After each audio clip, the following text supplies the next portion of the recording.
Hello students, welcome to all in Ram Study Waves. So in this video we are going to cover MCQs of mineral resources. तो mineral resources के MCQs clear करेंगे और बहुत ही important MCQs है। Hope ये video देखने के बाद आपको मिनरल रिसोर्स के MCQ की से आपको पूरी तरह से निजात मिल जाएगा और डेफिनेटली आप पूरे मिनरल रिसोर्स का एमसीक्यूज जो मेन मेन एमसीक्यूज हैं वो सारे मैं इसमें वीडियो में कवर अप करने वाला हूं।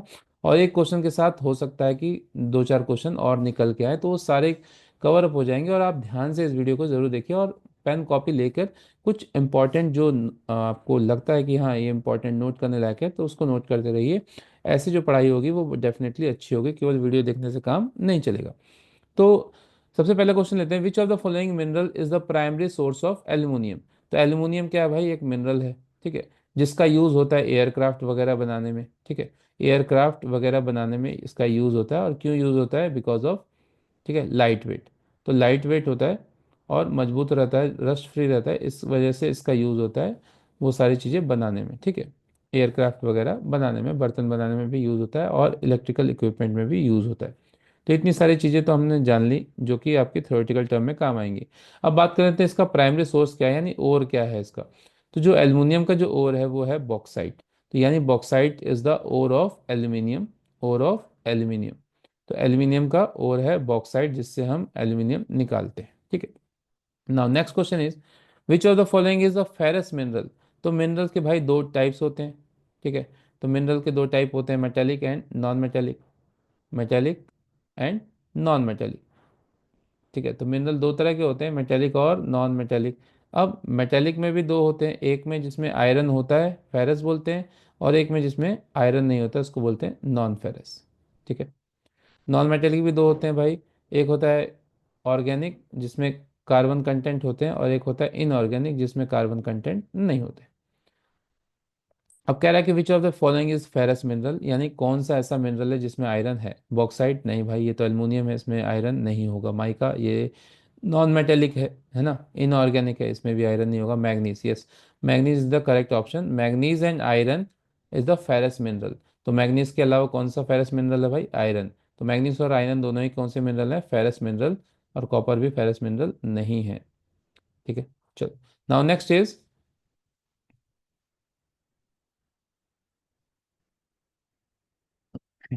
Question number 3, which of the following states is the largest producer of iron ore in India. Iron ore का सबसे लार्जेस्ट प्रोड्यूसर कौन है भाई।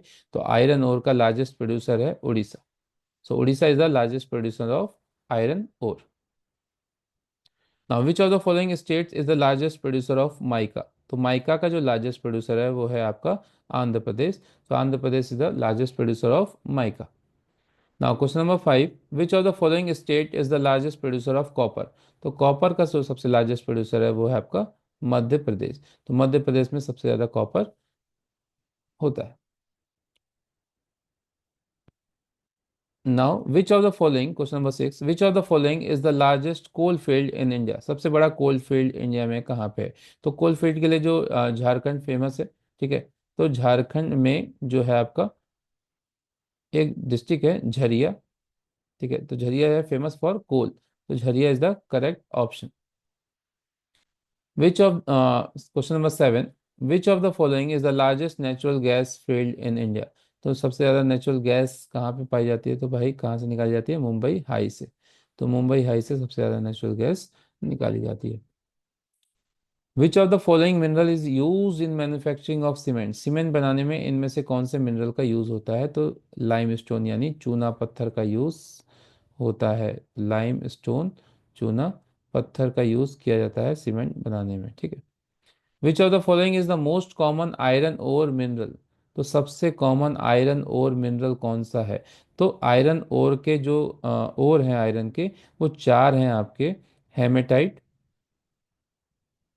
ठीक है, hematite, magnetite, siderite and limonite, ठीक है। तो ये चार और हैं, इससे और भी क्वेश्चन हम तैयार कर पाएंगे। तो इंडिया में जो सबसे कॉमन और सबसे ज़्यादा पाया जाता है वो है हेमेटाइट, यानी इसका जो आंसर होगा वो होगा हेमेटाइट। तो मोस्ट कॉमन आयरन ओर है इंडिया में, हेमेटाइट सबसे ज़्यादा पाया जाता है। दूसरा क्वेश्चन आ सकता है कि सबसे अच्छा आयरन ओर कौन सा है, तो which is the best iron ore, तो अमंग दिस फोर, तो जब इन चारों में सबसे अच्छा आयरन ओर है मैग्नेटाइट, तो magnetite is the best iron, तो यह भी आपको, ठीक है, बेस्ट आयरन ओर है मैग्नेटाइट। तो मैग्नेटाइट बेस्ट है आयरन ओर, और सबसे ज्यादा कौन सा पाया जाता है, हेमेटाइट। और सबसे खराब क्वालिटी किसकी होती है भाई, लिमोनाइट की। और मैग्नेटाइट को ब्लैक ओर भी बोलते हैं, मैग्नेटाइट को क्या बोलते हैं, ब्लैक ओर। ठीक है, तो इतने सारे क्वेश्चन आपके प्रिपेयर हो गए। तो मैग्नेटाइट को ब्लैक ओर भी बोला जाता है बिकॉज ये ब्लैक कलर का होता है, ब्लैकिश कलर का। और हेमेटाइट कौन से कलर का होता है भाई, रेडिश कलर का। तो हेमेटाइट होता है रेडिश, रेडिश ओर, यानी इसको रेडिस ओर भी बोलते हैं। तो रेडिस ओर हेमेटाइट और ब्लैकिश मैग्नेटाइट, सबसे अच्छी क्वालिटी होती है मैग्नेटाइट की, और इंडिया में सबसे ज़्यादा पाया जाता है हेमेटाइट। ठीक है। Now next is, which of the following metal is believe to be first metal widely use by human. तो इंसानों के द्वारा सबसे पहला मेटल यूज किए जाने वाला कौन सा मेटल है। तो सबसे पहले जो यूज़ किया जाने वाला मेटल है वो है आपका कॉपर। तो कॉपर इंसानों के द्वारा सबसे पहले यूज़ किया जाने वाला मेटल है। ठीक है, अक्सर हम कंफ्यूज रहते हैं कि आयरन है कि कॉपर है, तो copper is the important. Now assertion reason के क्वेश्चन देख लेते हैं, बहुत ही इंपॉर्टेंट होते हैं कंपटीटिव पॉइंट ऑफ व्यू से। तो इस तरह के क्वेश्चन आपको बोर्ड एग्जाम में डेफिनेटली देखने को मिल सकते हैं।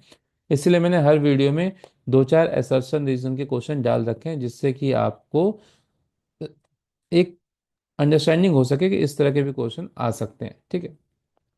सो असर्शन एक स्टेटमेंट है, उसके बाद उसका रीजन है, तो आपको बताना है कि स्टेटमेंट और रीजन दोनों सही है, एक्सप्लेनेशन भी सही है, या एक गलत है एक सही है। तो इस तरह के चार ऑप्शन आपको देखने को मिलेंगे। तो अब पढ़ते हैं हम statement. Metallic mineral are generally found in igneous and metamorphic rock. तो जो मेटेलिक मिनरल्स हैं, तो हम जानते हैं कि मिनरल रॉक से मिलता है भाई, तो rock is a source of mineral.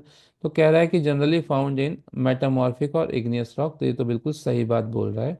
ठीक है, दिस इज द करेक्ट, कि जो मेटेलिक मिनरल हैं वो किससे मिलते हैं हमको, इग्नियस एंड मेटामॉर्फिक रॉक से।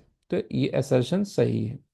इसका रीजन क्या दे रहा है, metallic mineral are form due to cooling and solidification of magma and lava, और due to transformation of rock under high temperature and pressure. तो रीजन इज ऑल्सो करेक्ट। तो metallic minerals cooling और solidification से magma और lava के बनते हैं, तो ये भी सही है। यानी असर्शन और रीजन दोनों सही हैं, और रीजन जो है असर्शन का करेक्ट एक्सप्लेनेशन भी दे रहा है। तो both A and R true, and R is the correct explanation of A, तो option number A is correct. Now question number, next question assertion reason का ही क्वेश्चन है। The statement is, non metallic mineral are often found in sedimentary rocks. तो sedimentary rocks, non metallic minerals are often found in sedimentary rocks. तो sedimentary rocks से मिलता है, तो बिल्कुल सही है।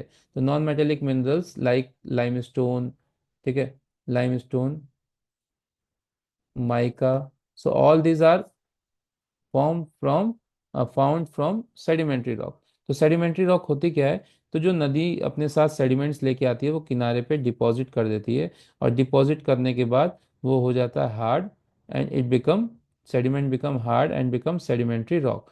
तो बन जाता है सेडिमेंट्री रॉक। ठीक है, तो सेडिमेंट से ही सेडिमेंट्री रॉक बनता है। अब इसका रीजन देख लो, sedimentary rock are formed from the accumulation and compaction of sediments which can include mineral deposit। तो बिल्कुल सही है। तो ये बनता है accumulation and compaction of sediments, जो कि कौन लेके आता है, रिवर्स लेके आती है। यानी रीजन भी इसका सही है, और इसका करेक्ट एक्सप्लेनेशन भी दे रहा है। तो option number A, both A and R true, and R is the correct explanation of A. तो देखा आपने, एक ही वीडियो से मैंने कितने सारे एमसीक्यूज आपके प्रिपेयर कर दिए। तो डेफिनेटली ये जो 7-8 मिनट का वीडियो है ये पूरा देखो, और इस चैप्टर के मैक्सिमम एमसीक्यू मैंने इसमें कवर कर रखे हैं, आपको कहीं से कोई प्रॉब्लम होने वाली नहीं है। और ये कुछ अलग एमसीक्यूज हैं आपके टेक्स्ट बुक से। तो होप आपको ये वीडियो अच्छी लगी होगी और यूज़फुल लगी होगी, और डेफिनेटली यूज़फुल है, और अपने दोस्तों के साथ भी इसे शेयर करो। Thank you and have a nice day.